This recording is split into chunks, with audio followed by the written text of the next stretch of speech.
မင်းကလေးရဲ့လက်ကောက်ဝက်မှာလက်ကောက်သုံးကွင်းကိုဆွတ်လိုက်ကြပါတယ်မကြခင်မှာပဲအဲ့ဒီလက်ကောက်တွေဟာတဖြည်းဖြည်းတင်းကျပ်လာပြီးသူမရဲ့အသားထဲထိနစ်ဝင်လာပါတော့တယ်သူမဟာအသေးအတန်ရုန်းကန်ပေမဲ့လည်းဒီလိုအကြက်တဲဖြစ်နေတာကိုဘယ်သူမှဖွင့်ပြောလို့မရပါဘူးနာကျင်မှုတန်ကြောင့်သူမဒူးထောက်လဲကျသွားပြီးအဲ့ဒီနာကျင်မှုဟာမျက်နှာအထိပြန့်နှံ့လာပါတယ်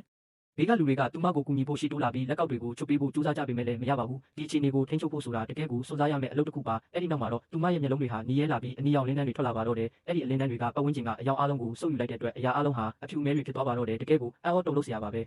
ဒီအခြေအနေကိုမော်စရာကမင်္ဂလာပွဲနေ့ထိစောင့်ရုံပဲရှိတော့တယ်လို့ပြောပါတယ်။သူမကိုလက်ထပ်မဲ့သူကပဟေလီ၃ခုကိုမှန်အောင်ဖြေနိုင်မှသာဒီချိန်စာကအလိုလျောက်ပြည့်သွားမှာပါ။ဒါပေမဲ့တစ်ဖက်မှာလည်းဒီလက်ကောက်တွေကြောင့်အန်နာဟာတဖြည်းဖြည်းနဲ့ယူသွတ်သွားနိုင်ပါတယ်။အန်နာအရွယ်ရောက်လာတဲ့အခါမှာတော့သူမရဲ့ဖခင်ဖြစ်သူကအလင်းမြန်ပဲလက်ထပ်ပွဲစီစဉ်ပေးပါတယ်။အန်နာနဲ့အတူလေ့ကျင့်တင်ကြားခဲ့ပြီးသူမကိုချစ်မြတ်နိုးနေတဲ့လူငယ်လေးကရှေ့ထွက်လာပါတယ်။ဒါပေမဲ့သူဟာပထမမေးခွန်းကိုတတ်မှတ်ချိန်တွင်မဖြေနိုင်တဲ့အတွက်အသက်အန္တရာယ်နဲ့ရင်ဆိုင်ရတော့မယ့်အခြေအနေပူပင်တော့ကရောက်စရာခိုက်တန့်ဖြစ်သွားပါတယ်။အဲ့ဒီအချိန်မှာပဲသူဟာသူ့အမေရဲ့စကားကိုရုတ်တရက်သတိရသွားပါတယ်။အသက်ရှင်နေမှသာသူတို့အတွက်မျှော်လင့်ချက်ရှိမှဆိုတဲ့စကားကြောင့်သူပြန်လဲအားတင်းလိုက်တဲ့အခါအန်နာရဲ့ပထမဆုံးလက်ကောက်တစ်ကွင်းပြုတ်ထွက်သွားပါတယ်။ဒုတိယမေးခွန်းမှာလည်းသူ့ဖြေကိုသတိရပြီးနောက်ဆုံးမိနစ်မှာပဲဒုတိယလက်ကောက်တစ်ကွင်းထပ်ပြုတ်သွားပါတယ်။ဒါပေမဲ့ဒီအချိန်မှာပဲသူ့ရဲ့မိသားစုကိုအန်နာဖခင်ကဖျက်ဆီးခဲ့တာဆိုတဲ့အတိတ်ကိုသူပြန်သတိရသွားပါတော့တယ်။ဒါကြောင့်သူဟာဆက်မဖြေတော့ပဲအန်နာကိုထားရစ်ခဲ့ဖို့ဆုံးဖြတ်လိုက်ပါတော့တယ်။